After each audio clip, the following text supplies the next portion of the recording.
Dear students, welcome to the lecture hour group. आज हम class 6 Oxford science के chapter number 2 जो कि सेंसेस एंड सेंस ऑर्गन्स के बारे में है, उसके एक्सरसाइज क्वेश्चन आंसर्स को सॉल्व करेंगे। तो क्वेश्चन नंबर 1 की तरफ चलते हैं।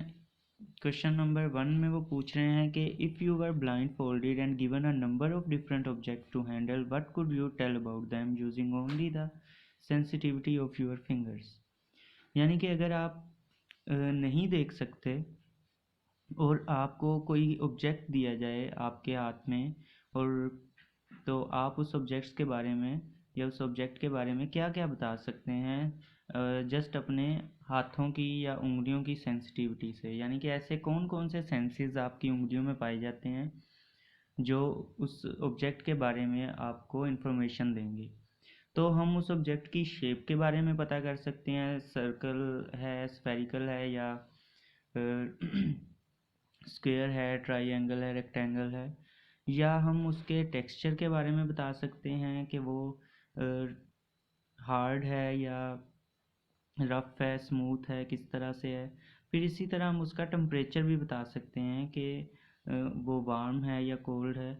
इसी तरह अब हम क्वेश्चन नंबर 2 को देखते हैं। इसमें क्या पूछा गया है, few people are born without a sense of pain, explain how this might put their health and their life at risk. कि कुछ लोग जो हैं वो उनमें पेन का जो है वो सेंस ही नहीं होता, लाइक उन्हें कभी भी दर्द नहीं होती।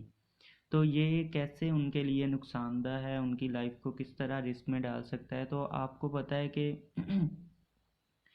जैसे ही हमें कोई हल्की फुल्की भी इंजरी हो, या इवन अगर हम नाइफ से कोई चीज़ कट कर रहे हैं और हमारा हल्की सी भी फिंगर जो है वो कट होती है, तो हमें पता चल जाता है और दर्द होती है और हम वहीं पे रुक जाते हैं। लेकिन अगर हमें ना पता चले या दर्द ना हो तो हम काटते रहें उस नाइफ से, और अगर हमारी फिंगर है उसके नीचे तो वो भी साथ कट जाए और हमें पता भी ना चले।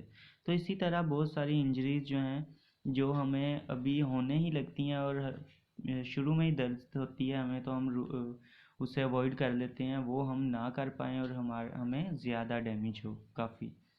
तो people born without a sense of pain might be unaware of an injury or illness and so not seek first aid or treatment।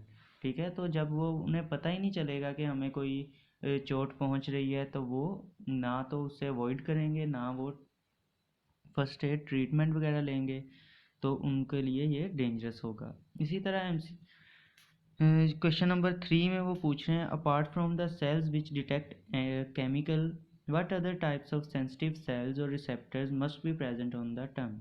आपकी ज़ुबान पर एक तो टेस्ट बड्स होते हैं जो कि केमिकल और फूड्स को डिटेक्ट करते हैं।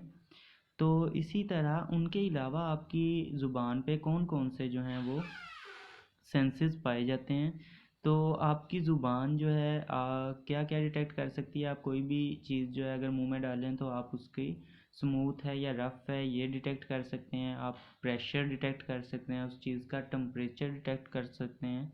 तो ये इट्स मीन कि ये तमाम रिसेप्टर आपकी ज़ुबान के ऊपर मौजूद होते हैं। पेन भी जब आप कभी दांत का ज़ुबान दांतों में आ जाती है तो तब आपको पेन भी होती है। तो ये तमाम जो सेंसेस हैं ये हमारी ज़ुबान पे प्रेजेंट होते हैं, इसके रिसेप्टर्स।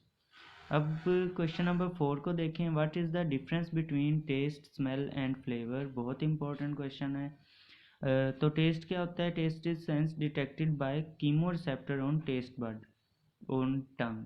ठीक है, हमारे टेस्ट बड क्या करते हैं, वहाँ पे कीमो रिसेप्टर मीन केमिकल्स को डिटेक्ट करने वाले कीमो रिसेप्टर कहलाते हैं। तो कीमो केमिकल से है।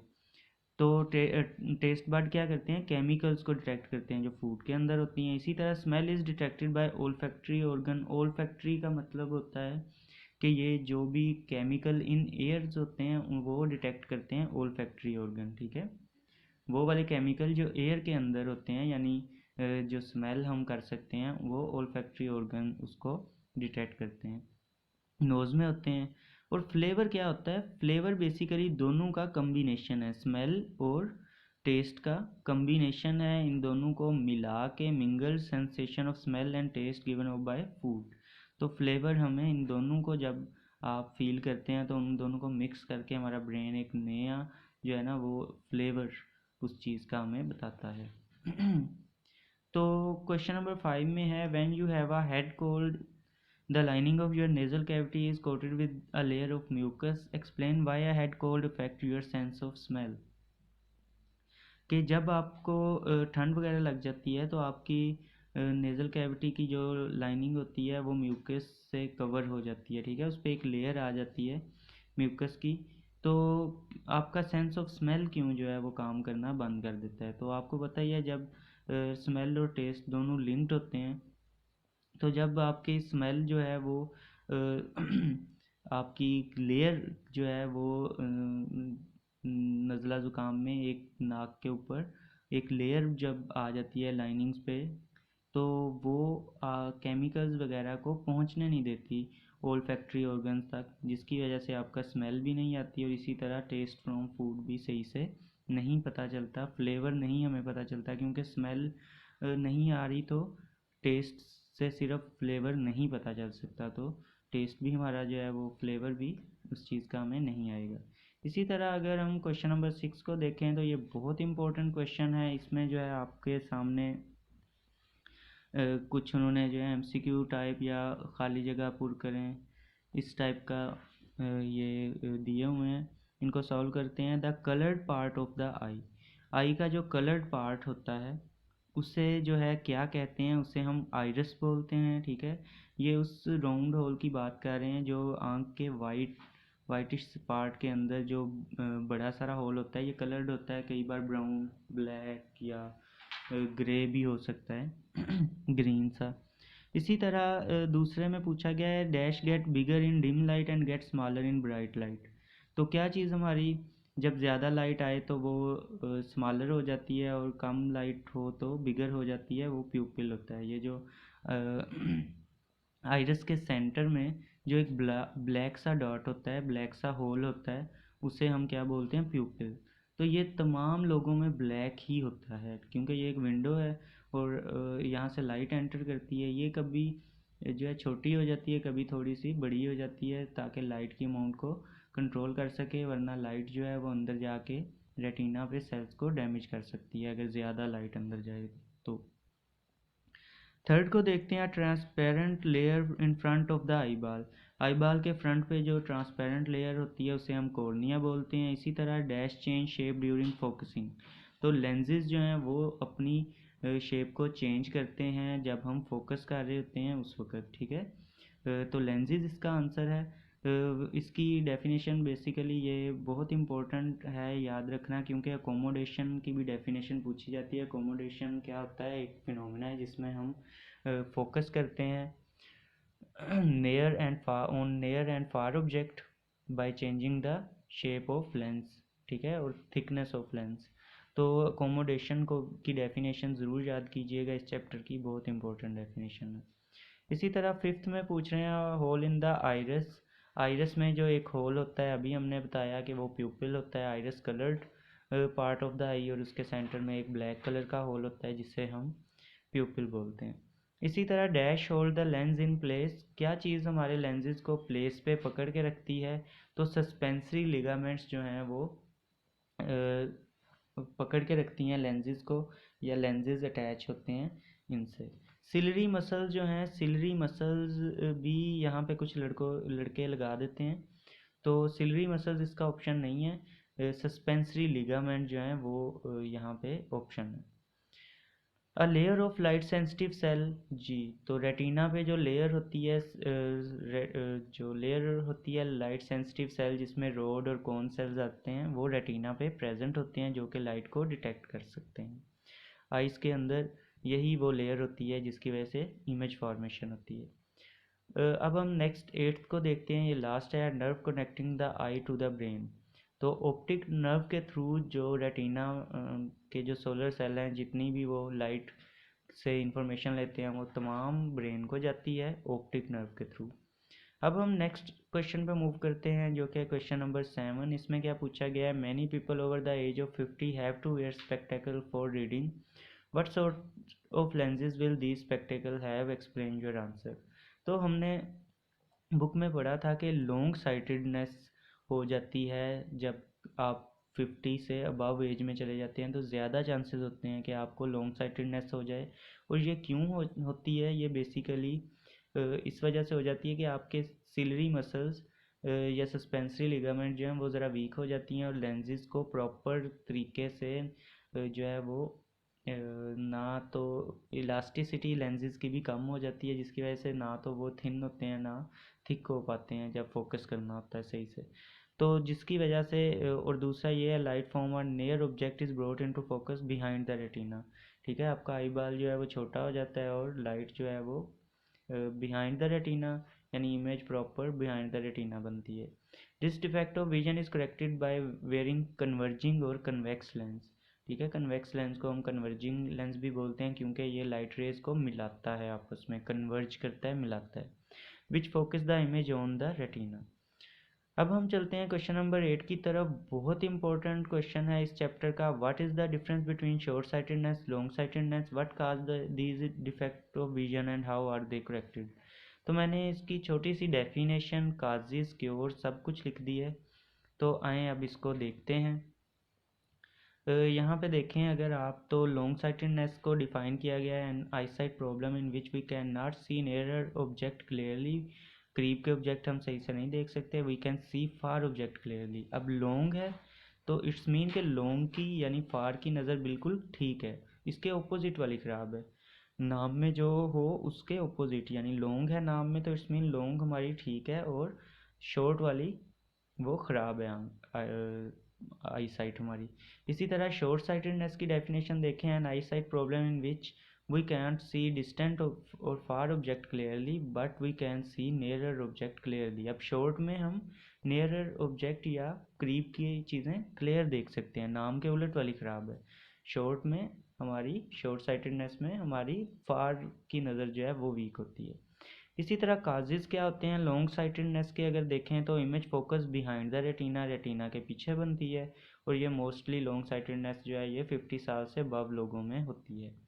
और दूसरा इसका cause, eye ball become short. इसी तरह अगर शॉर्ट साइटेडनेस का देखें तो image focus in front of retina और eye ball become too long. अब क्योर देखें तो लॉन्ग साइटेडनेस को क्योर करने के लिए कन्वेक्स लेंसेज यूज़ किए जाते हैं, और शॉर्ट साइटेड को करेक्ट करने के लिए कनकेव लेंसेज यूज़ किए जाते हैं। कन्वेक्स लेंस को कन्वर्जिंग लेंस भी बोलते हैं और कनकेव लेंसेज को डाइवर्जिंग लेंस भी बोलते हैं। कन्वर्जिंग लेंस मीन वो लाइट रेज को मिला देता है ज़्यादा बेंड करके, और कनकेव डाइवर्जिंग लेंस है वो डाइवर्ज कर देता है, फैला देता है लाइट को। अब हम नेक्स्ट क्वेश्चन पे मूव करते हैं। How is the eye like a camcorder और camera, how it is different. हमारी आँख जो है वो कैमरे की तरह है, पिक्चर्स बनाती है, वीडियोस बनाती है, तो इन दोनों में सिमिलैरिटीज़ क्या हैं और डिफरेंसेस क्या हैं। तो कैमरा और कैमकॉर्डर दोनों जो हैं वो सेम क्यों हैं, उनमें जो है सेम तरह का लेंस होता है, ठीक है, और लाइट सेंसिटिव स्क्रीन होती है कैमरा में, जबकि हमारे भी लाइट सेंसिटिव स्क्रीन होती है जिसे हम रेटिना बोलते हैं। तो आँख और कैमरा इसलिए जो है वो काफ़ी हद तक मिलते हैं। इसी तरह कैमरा के अंदर जो है वो भी अमाउंट कितनी लाइट की जो है वो एंटर होनी है उसके लिए भी एक अपरेटस होता है। इसी तरह जो है वो हमारी आँख में भी जो है रेटिना जो आइरस जो है वो कंट्रोल करता है कितनी अमाउंट ऑफ लाइट एंटर होनी है। और डिफरेंसेस क्या हैं इनमें कि कैमरा और कैमकॉर्डर जो है वो मूव करता है लेंस को। उसने अगर कहीं पास और दूर वाली चीज़ों पे फोकस करना है तो लेंस आगे पीछे करता है, क्योंकि उसका लेंस जो है वो इलास्टिक नहीं होता, ठीक है, वो तो प्लास्टिक का या शीशे का बना है लेंस, तो वो अपनी थिकनेस को उसकी हम थिकनेस को चेंज नहीं कर सकते। हाँ, लेकिन जो ह्यूमन आई में या आम आइज़ में लेंस होता है वो इलास्टिक होता है और उसकी हम थिकनेस को कम या ज़्यादा कर सकते हैं, तो उसे हमें आगे पीछे को नहीं करना पड़ता, हमें अपनी आँख को आगे पीछे नहीं करना पड़ता। सिंपल हमारे लेंसेज जो हैं वो उनको खींच के थिक और थिन कर दिया जाता है, जिससे हम पास और दूर की चीज़ों पे फोकस कर लेते हैं। लेकिन कैमरा में हमें लेंस को आगे करना पड़ता है दूर की चीज़ों को देखने के लिए, और इसी तरह पीछे। तो इस तरह से फोकस होता है। अब हम क्वेश्चन पे मूव करते हैं। Your own word describe how the air turn sound wave into nerve impulse. तो ये काफ़ी मैंने शॉर्ट करके आंसर लिखा है। सबसे पहले तो वाइब्रेशन जो है हमारे इर्द गिर्द की, वो फनल शेप्ड आउटर एयर उसे कलेक्ट करता है हमारी सराउंडिंग से वाइब्रेशंस को, और उनको जो है वो एयर कैनाल, जो कान की नाली है, उसमें भेज देता है, जहाँ से वो हिट करती है एयर ड्रम को। ठीक है, एयर ड्रम को हिट करती है, और उसके बाद एयर ड्रम के साथ ही आगे 3 बोन्स हमारी जो हैं वो प्रेजेंट होती हैं, जिन्हें हम ओसिकल्स बोलते हैं। ठीक है, इन बोन्स के नाम एनुअल, हैमर, स्टाइरप है, और they act as lever and magnify vibration. वो लीवर की तरह जो है एक्ट करती हैं और वाइब्रेशन को मैग्नीफाई कर देती हैं, जिससे जो है वो आगे कोकलिया में चला जाता है। वहाँ पे लिक्विड प्रेजेंट होता है, और वो वाला जब लिक्विड मूव करता है तो कोकलिया में लिक्विड के अंदर जो हेयर होते हैं वो भी मूव करते हैं, और वो एक इलेक्ट्रिक इम्पल्स जनरेट कर देते हैं, जो कि ब्रेन को भेज दी जाती है।